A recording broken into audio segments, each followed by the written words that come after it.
am helping them. In fact, the truth is that I don't give answers. I tease them, and help them, nudge them, such that the response comes from their mouth, their thinking.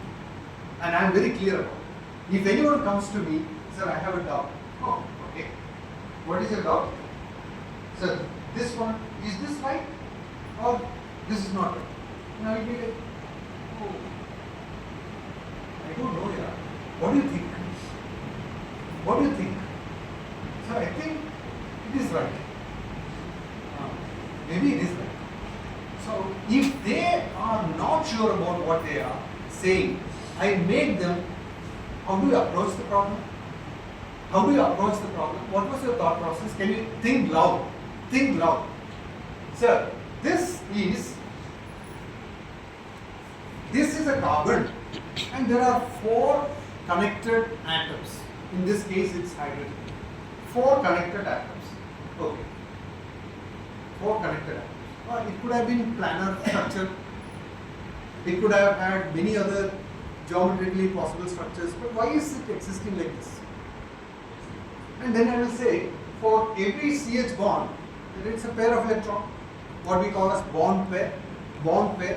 So it's a covalent bond, it's a covalent compound, CH4, a covalent compound. For every CH there are a pair of electrons. So you know what is bond pair? Yes sir, we know bond pair, we know BSEPR theory also, we know hybridization, we know structure, we know everything. I know that you know. I know that you know. So there is bond pair. Now, bond pair repulsion should be minimal. Then the whole structure will be minimal. Bond pair, how in the world you can make the bond pair repulsion minimum? Maximum distance. And you have 2 pi radian solid angle around this center. Imagine this as a sphere or a cube, and at the center of the sphere or center of the cube you have this carbon, and there are 4 BPs, bond pair. There are 4 of them.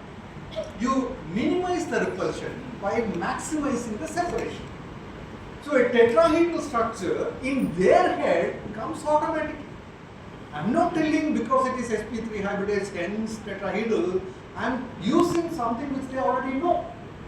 So they begin to appreciate, oh, that is the reason. I would say that is also a reason. That's not the final answer. That is not just the final answer, but that is a major contributor. So tetrahedral structure slowly gets registered. Okay.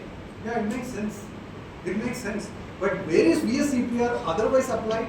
Non-pair bearing system, non-pair containing system, water structure. Why water is not linear?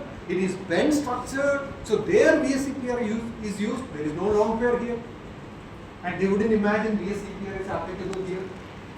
Bond pair repulsion, and then you bring lone pair repulsion, create a hierarchy of efficiency of these repulsions.